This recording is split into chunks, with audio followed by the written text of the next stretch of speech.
Washington post امریکی اخبار ہے جو یہ دعویٰ کر رہا ہے کہ جو اب خلیجی ممالک ہیں اپنے ملک میں امریکی اڈے رکھنے یا نہ رکھنے پر غور کر رہے ہیں، اور بارہا ہم بھی اپنے پروگرامز میں بہت دفعہ اس پر بات کر چکے ہیں کہ ٹرمپ پالیسی سے کئی ممالک اب مایوس نظر آتے ہیں۔ کیا یہی وجہ ہے کہ ٹرمپ انتظامیہ، ڈونلڈ ٹرمپ صاحب اب نیٹو ممالک کی جو کے دروازے ہیں وہ کھٹکھٹاتے نظر آ رہے ہیں ہمیں؟ دیکھیے، اس پہ تو بات ہوتی رہی ہے کہ اب جو گلف کا جو آگے کا سیکیورٹی فریم ورک ہوگا پوسٹ دس کانفلکٹ وہ کیا ہوگا، کیونکہ اس کانفلکٹ سے ایک بات تو واضح ہوگی نا کہ جو امریکہ کا ایک ڈیفینس آرکیٹیکچر تھا یہاں پہ، جو انہیں کے بیسز تھیں، بہت بڑی بڑی بیسز ہیں، جس طرح ففتھ فلیٹ ان کا بحرین میں اس کا ہیڈ کوارٹر ہے، ان کا ہیڈ کوارٹر اس ریجن کا سب سے بڑا قطر میں ہے، اسی طرح سعودی میں بھی ان کی بیسز ہیں، کویت میں، سارے یو اے میں بھی، سارے ممالک میں تقریباً۔ تو ابھی جو ہے وہ تو ناکافی ثابت ہوا سارا اس کانفلکٹ کے بعد۔ اب جو آگے مرج کرے گا، جو میرا اندازہ ہے، جس میں بارہ کہہ بھی چکا ہوں، کہ وہ ایک multi Laird security frame work ہوگا۔ تو اس میں یہ نہیں ہوگا کہ بالکل ہی امریکہ ادھر سے جو ہے نا ٹوٹلی ریپلیس ہو جائے، ان کا کچھ ڈیفینس کا کچھ فٹ پرنٹ تو رہے گا امریکہ کا، لیکن ساتھ ہی ساتھ دیکھیں نئے جو فریم ورکس بن رہے ہیں، جس طرح پاکستان، ترکیہ اور سعودی کا آپس میں یہ جو معاہدہ ہوا ہے ابھی، یہ بہت عام ہے جی، مکہ ڈیفینس اگریمنٹ جو ہے یہ، اور یہ جو ہے ایک قسم کا آپ کو یہ بتا رہا ہے کہ ایک قسم کا ٹریل بلیزر ہے نا، کہ اس کے بعد کیا اس میں اور ملک بھی شامل ہو سکتے ہیں۔ ابھی ترکیہ نے یہ کہا ہے کہ اس میں ایجپٹ بھی شامل ہو سکتا ہے، تو پہلے بھی کیا سرائیاں ہو رہی تھی، تو اب یہ اس سے ایک لیئر ایڈ ہوگی، اور جس میں عام چیز کیا ہے اس میں یہ ہے کہ ایک تو تھوڑی سی سیلف ریلائنس، یعنی کہ جو ہے نا کہ ریجن کے ملک خود اپنے دفاع کی طرف جا رہے ہیں، لیکن یہ نہیں کہ انڈیویجولی بلکہ کوآپریشن اور کولیبریشن کے تھرو،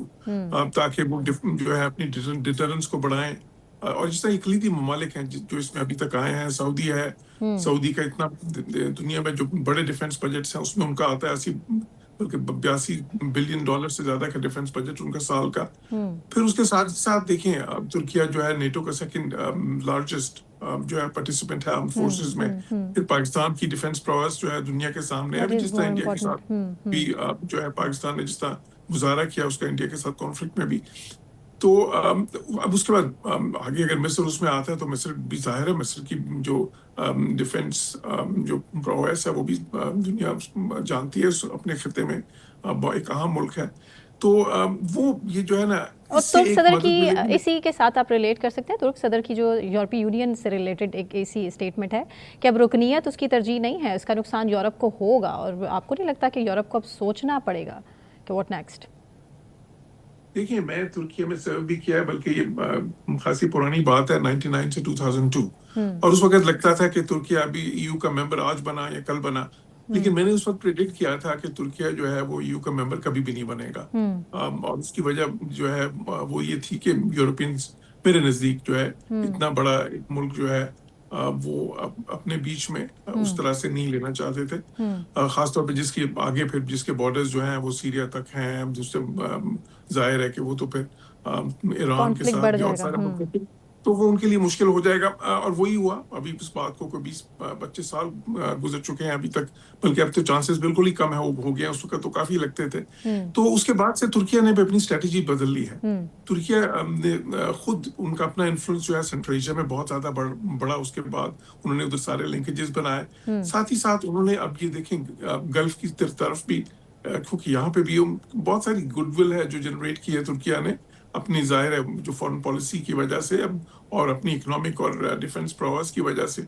تو بالکل میں سمجھتا ہوں کہ ترکیہ ایک فیکٹر آف اسٹیبلٹی بن سکتا ہے اس خطے میں، اور ترکیہ ایک مڈل پاور بننے کی جانب گامزن ہے۔ اسی طرح دیکھیں پاکستان کا رول بھی ایز اے مڈل پاور جو ہے، وہ بھی as a net security provider, as a regional stabilizer, وہ تو دنیا دیکھ رہی ہے۔ تو بالکل بہت وہ ریلیونٹ ہے اس میں۔ پھر سعودی کی جو ایک تو ظاہر اقتصادی طور پہ، اور پھر ساتھ ہی ساتھ جو جیو اسٹریٹجکلی بہت ہی عام لوکیشن، ظاہر ہے کہ گلف کے حوالے سے تو ان کی سب سے عام لوکیشن ہے، تو اس لیے آپ دیکھیں پھر ایک GCC کا اپنا بھی ایک فریم ورک ہے ڈیفینس کا، GCC کنٹریز کا جو ہے اپنا اکٹھا۔ تو آگے جو ہوگا اس پورے خطے کے لیے، اس میں ایک تو یہ ملٹی لیئرڈ سیکورٹی آرکیٹیکچر ہوگا، اچھا یہ کوآپریشن پہ بیسڈ ہوگا نہ کہ کانفلکٹ کے اوپر ملکوں کے درمیان یا کہ بلکہ کوآپریشن پہ بیسڈ ہوگا نہ کہ کمپٹیشن کے اوپر. اور اس میں جو ہے جو اس خطے کے سارے ممالک ہیں وہ یہ کیونکہ وہ اس جو ہے نا اصول کی طرف جائیں گے کہ سب کی جو سیکیورٹی ہے وہ انڈیویزبل ہے, یعنی کہ اگر ایک سیکیور نہیں ہے تو پھر باقی بھی سیکیور نہیں ہے. تو یہ جوہر صاحب آپ کو نہیں لگتا کہ جی سی سی کوڈنٹ ڈیلیور, یا یوں کہہ لیں کہ ناکافی تھا, یہی وجہ کہ سعودیہ کو سوچنا پڑا کہ ٹرکی کے ساتھ جانا ہے مکہ ڈیفنس پیکٹ میں اور پاکستان کے ساتھ جانا ہے؟ یہ بہت سے لوگ اس پر بات بھی کر رہے ہیں. دیکھیں جی سی سی پرائمریلی جو ہے اکنامک جو ہے نا وہ ہے انٹیگریشن کا ماڈل ہے, ریجنل انٹیگریشن کا ماڈل. وہ مطلب اس طرح سے ٹھیک ہے اس میں ڈیفنس کوآپریشن کا عنصر شامل ہے, لیکن وہ پرائمریلی ڈیفنس کولیبریشن کا ماڈل نہیں ہے. اور وہ ان کا فوٹے بھی نہیں تھا ان ملکوں کا. بہت حد تک تو یہ تھا نا کہ امریکہ ایک قسم کا گارنٹر تھا ان کی ڈیفنس کا. تو وہ اب ظاہر ہے کہ جب وہ ناکافی ثابت ہوا ہے اور وہ ریویو کر رہے ہیں, وہ پورا خطہ ریویو کر رہا ہے اس چیز کو. اور پھر ایک اور چیز اس میں آ گئی نا کہ دیکھیے امریکہ کی اپنی پرائرٹیز ہیں, مثال کے طور پہ اسرائیل کے حوالے سے ان کی اپنی پرائرٹی ہے. پھر دیکھیں ان کی اپنی پرائرٹیز ہیں, ان کا جو کمپٹیشن چین کے ساتھ ہے, روس کے ساتھ ہے, اس کے حوالے سے اپنی پرائرٹیز ہے. تو کئی بار جو خطے کے ممالک ہیں وہ سمجھتے ہیں کہ وہ امریکہ کی جو ساری پرائرٹیز ہیں اور ان کی جو اپنی پرائرٹیز ہیں وہ ہر جگہ پہ وہ آپس میں متوازی نہیں ہے. تو اس لیے ایک جو ریجنل جو سیکورٹی فریم ورک ایسا بنے جو ریجن کی اپنی پرائرٹیز پہ, جو ریجن کی اپنی امنگوں پہ جو ہے نا بیس ہو. اور پھر سب سے بڑی بات یہ کہ وہ صرف یہ نہ ہو کہ وہ ڈیفنس کے حوالے سے ہو, اس میں اقتصادی ترقی کا عنصر بھی شامل ہو. جو ابھی چین نے پریزیڈنٹ شی جن پنگ نے 4 پوائنٹس کی بات کی تھی, اس میں ایک پوائنٹ تھا کہ ڈیولپمنٹ اور سیکیورٹی میں بیلنس ہونا چاہیے. تو گلف میں مسئلہ یہ تھا کہ ڈیولپمنٹ میں تو بہت آگے چلے گئے تھے, لیکن وہاں پہ سیکیورٹی اس طرح سے نہیں تھی. وہ تقریباً جو ہے سمجھ لیں کہ وہ اس کی بیسس جو ہے وہ فورن بیس تھی, اس تو ایکسٹرنل سورس تھی. تو وہ ماڈل جو ہے نا ظاہر نہیں چلا. اب جو ماڈل ہوگا وہ یہ ہوگا کہ ڈیولپمنٹ اور سیکیورٹی جو ہے وہ ساتھ ساتھ چلیں گے. اور اس میں پھر یہ ملک جو ہے جیسا پاکستان ہے, ترکیہ ہے, ایجپٹ ہے, ان سب کا رول ہوگا اس خطے کے ممالک کے ساتھ مل کے بھی. ایران کی ڈائنامکس کی بات کریں, ڈومیسٹک ڈائنامکس کی میں بات کروں, ان کی قیادت جو اس ٹائم فرنٹ فٹ پر ہے وہ جارحانہ پالیسی کے ساتھ ہے. اور اس طرح ایسے میں ایرانی پاسداران انقلاب کی طرف سے یہ اسٹیٹمنٹ آنا کہ اپنی فضائی پیداوار کا 85% سے زائد بھی ان کے پاس محفوظ ہے. اور اسرائیلی میڈیا بھی اس کی طرف بار بار اشارہ کر رہا ہے کہ اب نئی اسٹرائکس لانچ کی جا سکتی ہیں ایران پر. کیسے دیکھ رہے ہیں؟ دیکھیے اب ایران کی جو ریزیلینس یا ان کی جو ریٹیلیشن کیپیسٹی ہے اس میں تو خیر کوئی شک نہیں ہے, وہ انہوں نے ظاہر ثابت کی ہے. لیکن ساتھ ہی ساتھ دیکھیں جو میں ابھی جس سیکورٹی فریم ورک کی بات کر رہا تھا اس میں ایونچولی اس میں ایران کو بھی اکوموڈیٹ ہونا ہے, کہیں ایران کو بھی شامل ہونا ہے, کیونکہ وہ سیکورٹی فریم ورک جو ہے وہ کسی ملک کے خلاف نہیں ہوگا کسی طرح بھی. نہ ہی یہ جو باتیں ہو رہی ہیں جی سنی الائنس ہے یا کوئی سیکٹریٹ الائنس کسی کے کوئی ایسا بالکل بھی نہیں ہوگا. تو اس میں ایران دیکھیں ایران کو بھی آگے امن کی طرف جانا ہے. ایران کا جو لانگ ٹرم انٹرسٹ ہے وہ بھی امن میں ہے, بلکہ وہ انٹیگریشن میں ہے اس خطے کے ساتھ. ایران نیچرل ریسورسز سے مالا مال ملک ہے. ابھی ان کے ایک منسٹر آئے ہوئے تھے جو ہے نا محمد عطابک, جو ان کے منسٹر بڑے عام ہیں ٹریڈ کے, انڈسٹری کے اور مائننگ کے. تو ان سے میری ایک تفصیلی ملاقات بھی ہوئی تھی, تو اس میں بھی میں نے اسی چیز پہ زور دیا تھا کہ دیکھیں ایک وقت ہوتا ہے جنگ کا اور پھر ایک وقت ہوتا ہے امن کا. تو اور انہوں نے بھی کہا کہ جی ہم امن چاہتے ہیں, صرف یہ ہے کہ ہمیں امریکہ پہ اس طرح سے اعتماد نہیں ہے کہ وہ جب کوئی ٹرم کر لیتے ہیں تو پھر وہ پورا بھی کریں گے. اور ساتھ ہی ساتھ میں نے اس چیز پہ بھی زور دیا تھا کہ خطے کے سارے ممالک جو ہیں جی سی سی کنٹریز, باقی جو باہر پاکستان ترکیہ جیسے ہیں اور پھر ایران بھی,